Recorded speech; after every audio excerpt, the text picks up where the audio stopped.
Hello everyone, Dangi academy पर आप सभी का स्वागत है। इस एकेडमी पर आपको नर्सिंग एग्ज़ाम से रिलेटेड अपडेट मिलते रहते हैं। कौन सी नई एग्ज़ाम होने वाली है, किसके फॉर्म स्टार्ट हो चुके हैं, कब रिज़ल्ट आएगा या जो काउंसलिंग कब स्टार्ट होगी, कट ऑफ क्या रहने वाला है, इस टाइप की सारी वीडियो का अपडेट आपको दांगी अकेडमी पर मिलता रहता है। तो चैनल पर नए हैं तो सबसे पहले चैनल को सब्सक्राइब कर लीजिए और बेल आइकन को प्रेस कर दीजिए ताकि आने वाली वीडियो की नोटिफिकेशन आपको मिलते रहे। और वीडियो अच्छा लगे तो लाइक कीजिए। जो भी कैंडिडेट अपना करियर नर्सिंग में बनाना चाहते हैं उनके लिए बहुत अच्छी अपॉर्चुनिटी आई है, एक बहुत सुनहरा मौका है। तो क्या है वो स्वर्णिम अवसर, देख लेते हैं हम इस वीडियो में। तो वीडियो को पूरा देखिए, आपको पूरी जानकारी मिलेगी कि क्या कौन सा मौका आया है, कौन सी अपॉर्चुनिटी है, आप अपना करियर कैसे बना सकते हैं। तो देखिए, एक गवर्नमेंट जॉब है ये और बहुत अच्छी इसमें सैलरी प्रोवाइड की जाएगी। तो देखिए, जो भी नर्सिंग स्टूडेंट है उनके लिए बहुत सुनहरा मौका है। तो ये जो वैकेंसी आई है मैं आपको लेकर चलती हूँ इसके ऑफिशियल नोटिफिकेशन पर। ये बिल्कुल जेन्युइन है, कोई इसमें फ्रॉड नहीं है। तो देखिए, सदर्न रेलवे की तरफ से ये नोटिफिकेशन जारी हुआ है। तो नोटिफिकेशन को देखते हैं हम, क्या है नोटिफिकेशन पूरा। तो देखिए, सदर्न रेलवे की तरफ से जारी हुआ है। इसकी जो डेट थी 21/4 को ये जारी हुआ था। और इसके अंदर क्या लिखा है, in view of exigencies related with the कोविड-19 pandemic Southern Railway headquarters require immediately the following paramedical personnel for their headquarters. Meaning क्या है कि कोविड-19 की वजह से जो रेलवे है उसको बहुत इमीडिएटली नर्सिंग स्टाफ की रिक्वायरमेंट है। तो जैसा कि मैं अपने लास्ट वीडियो में आपको बता चुकी हूँ कि नर्सिंग एक इतनी अच्छी अपॉर्चुनिटी है कि इसमें कभी भी जॉब अपॉर्चुनिटी की कमी नहीं होगी। इसकी लगातार डिमांड बनी है और हमेशा बनी रहेगी, क्योंकि आप जानते हो बीमारियां कभी भी बंद नहीं होने वाली है। यदि एक बीमारी के लिए वैक्सीनेशन कर दिया जाएगा या उसकी मेडिसिन बना ली जाएगी, तब भी दूसरी बीमारियां भी है, लोग बीमार होते हैं। और कितना भी बचा जाए, आपको नर्सिंग स्टाफ और डॉक्टर की रिक्वायरमेंट हमेशा रहेगी। तो ये बहुत अच्छा एक करियर है और ये बहुत स्वर्णिम अवसर आप लोगों को मिल रहा है। देखिए, गवर्नमेंट जॉब मिल रही है और इसमें साथ ही सैलरी पैकेज भी बहुत अच्छा है। पूरी डिटेल देख लेते हैं कौन कौन सी पोस्ट आई है। तो देखिए, नर्सिंग सुप्रिटेंडेंट की जो पोस्ट आई है 83 वैकेंसी है उसके लिए, और स्टैंडर्ड इसका दिया है C1 कैटेगरी का। और इसमें जो पेमेंट दी गई आपको देखिए 44,900 और 7th पे स्केल प्रोवाइड की जाएगी और साथ में आपको DA भी प्रोवाइड किया जाएगा। तो काफ़ी आपकी सैलरी काफ़ी अच्छी बढ़ जाएगी। ये बेसिक सैलरी आपको बताई गई है। उसके बाद है कि फिजियोथेरेपिस्ट की एक ही पोस्ट आई है यहाँ पर और उसकी सैलरी यहाँ पर 35,400। इसमें 6th पे आपको दिया जाएगा और DA दिया जाएगा। ECG टेक्नीशियन की 4 पोस्ट आई है, उसकी 25,500 सैलरी है और ये लेवल 4 के अकॉर्डिंग इसकी पे स्केल रहेगी। तो TAD आपको सारी पोस्ट में लगभग मिल जाएगा। उसके बाद देखिए, हीमोडायलिसिस टेक्नीशियन की 3 पोस्ट आई है, B1 कैटेगरी, 35,400 और 6th पे लेवल रहेगा इसका। हॉस्पिटल असिस्टेंट की काफ़ी सारी पोस्ट हैं, 48 इसकी टोटल वैकेंसी से B1 कैटेगरी में है। 18,000 इसकी सैलरी रहेगी और लेवल 1 है ये, और इसमें भी TAD आपको मिल जाएगा। उसके बाद है हाउस कीपिंग असिस्टेंट यानी मेडिकल स्टाफ के लिए, तो 40 पोस्ट आई है। C1 स्टैंडर्ड दिया जाएगा, 18,000 इसकी सैलरी रहेगी इन लेवल 1 में और TAD मिल जाएगा। लैब असिस्टेंट ग्रेड 2 में 9 पोस्टें आई हैं, B1 स्टैंडर्ड होगा, इसकी 21,700 पेमेंट है और इन लेवल 3 में और TAD मिलेगा। उसके बाद आपकी आई है रेडियोग्राफर, तो ये इसमें 3 वैकेंसी आई है और इसमें 29,200 इसकी सैलरी रहेगी और इन 5th लेवल में और TAD सबको मिलेगा। तो देखिए, कितनी अच्छी अपॉर्चुनिटी आई है।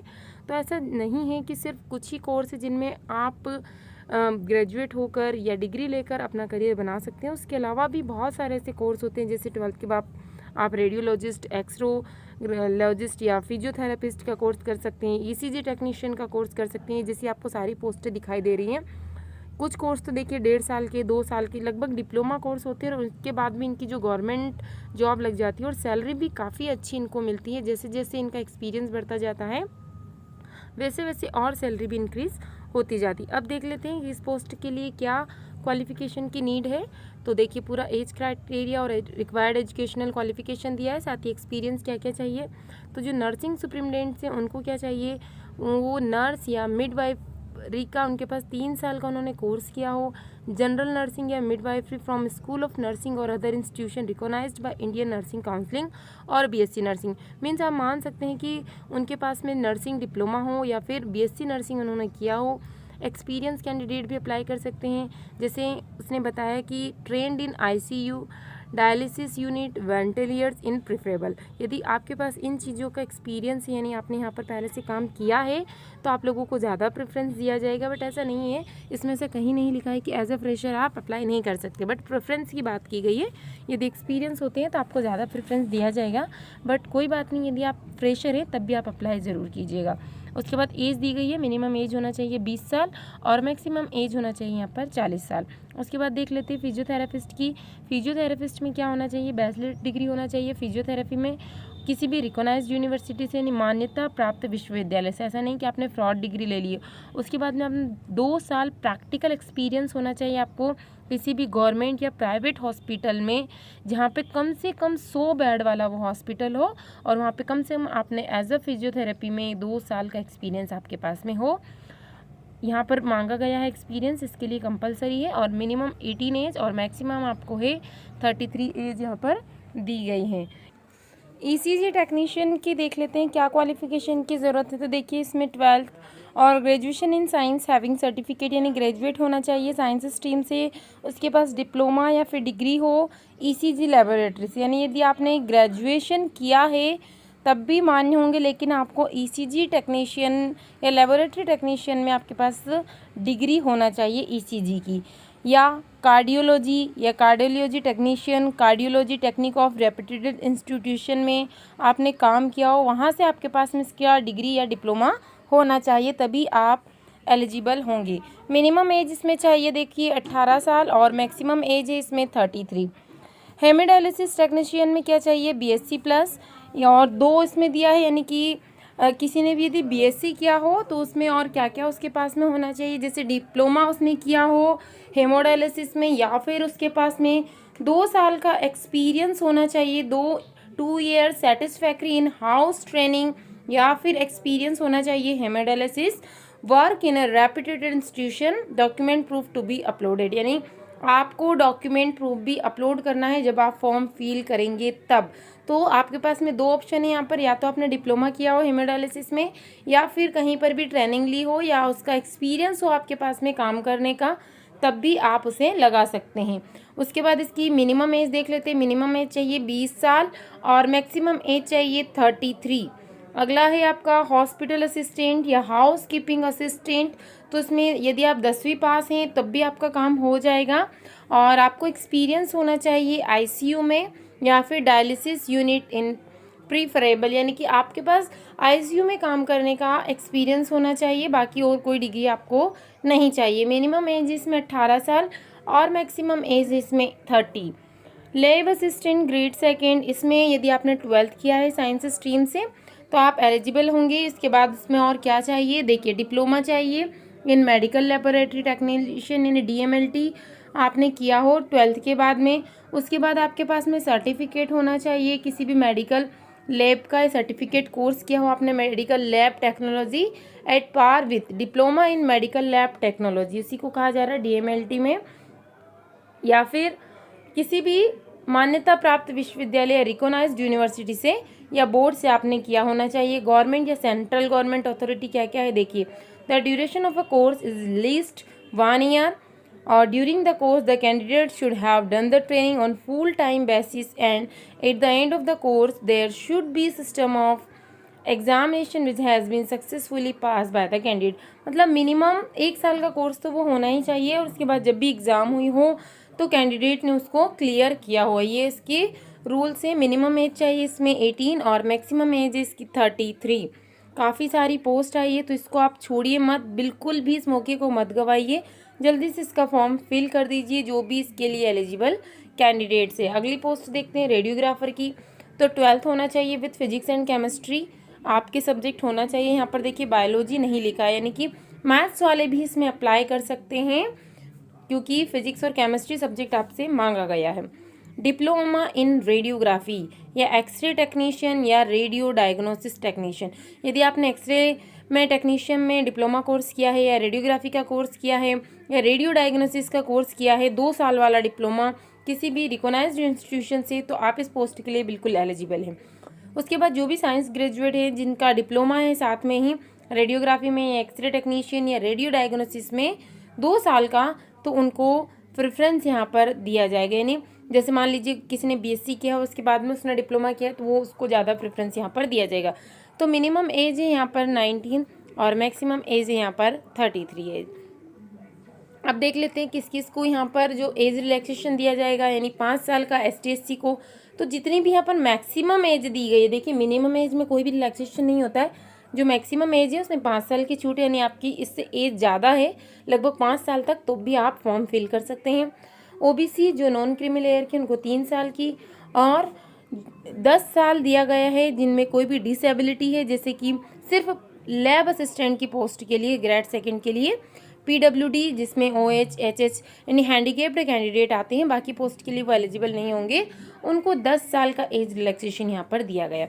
मेडिकल फिर होगा इसका जब एग्ज़ाम क्लियर हो जाएगी आपकी, यानी आप सिलेक्ट हो जाते हैं फॉर्म भरने के बाद में। तो देखिए मेडिकल किस टाइप से होगा, जो भी कैंडिडेट है उनको मेडिकल करवाना पड़ेगा वहाँ पर अपना काम जब वो करने जाएंगे, before the contract is enter into, और फिटनेस सर्टिफिकेट उनको वहाँ पर लगाना पड़ेगा। सिलेक्शन प्रोसेस किस टाइप से होगी, टेली कॉन्फ्रेंस इंटरव्यू होंगे, क्योंकि अभी कोरोना चल रहा है तो रिटर्न एग्जाम में डायरेक्ट इंटरव्यू इसमें नहीं होंगे, इसमें सिर्फ मोबाइल के थ्रू या वीडियो कॉल के थ्रू ही इंटरव्यू लिए जाएंगे, और उसके बाद में वो सिलेक्ट होंगे। जो भी कैंडिडेट इसके लिए पहले जो एलिजिबल है वो फॉर्म भर देंगे, फिर उनका वीडियो कॉल के थ्रू इंटरव्यू लिया जाएगा, और उसके बाद ही जो पैरामेडिकल स्टाफ है वो डिसाइड करेगा कि किसका सिलेक्शन करना है।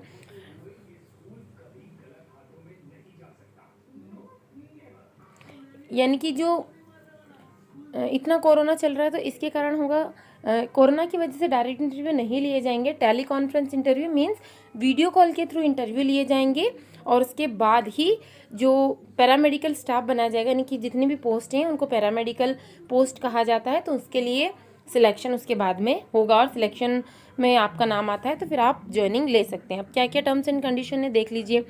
The engagement of the contract paramedical staff would be on the full-time contract basis for the period up to 30/09/2021 from the date of engagement, if the scheme of the engagement of paramedical staff on contract basis is not extended।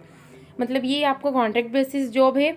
The service rendered during the contract is an arrangement for the meeting of the requirement of the pandemic situation, and it will not confer any right for automatic regularization, absorption in southern railway in any circumstance. तो इसको तो आप पढ़ लीजिएगा, मैं इसका आपको ऊपर से डायरेक्ट क्या मीनिंग है वो मैं बता देती हूँ। देखिए ये जो सर्विस है पैरामेडिकल स्टाफ के लिए निकाली गई है रेलवे की तरफ से, और ये कैसी है, कॉन्ट्रैक्ट बेस्ड जॉब इसको बताया जा रहा है।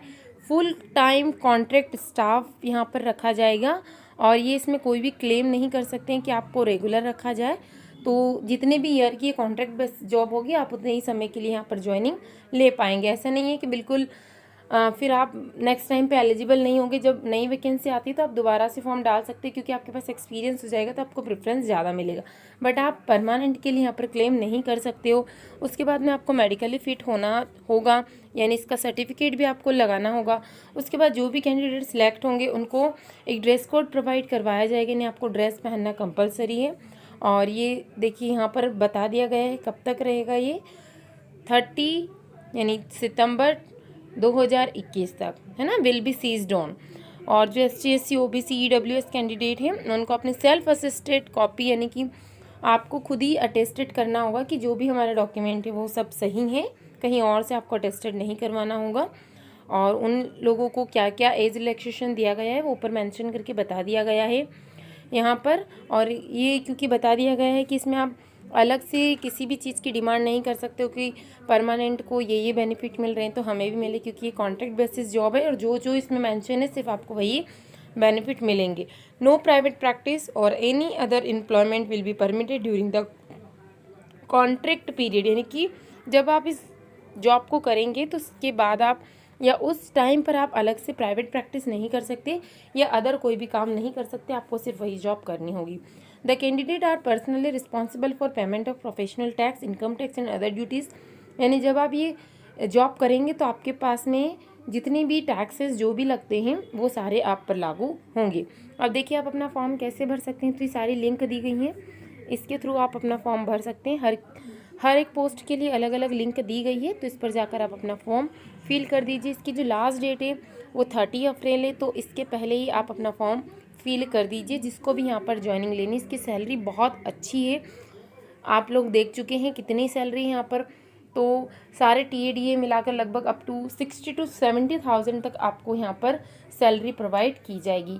तो इसी टाइप के अपडेट लगातार पाने के लिए और साथ ही अपनी नर्सिंग की तैयारी को बेहतर करने के लिए दांगी अकेडमी चैनल पर बने रहिए। और यदि चैनल पर नए हैं तो चैनल को सब्सक्राइब कर दीजिए। वीडियो अच्छा लगा हो तो लाइक ज़रूर।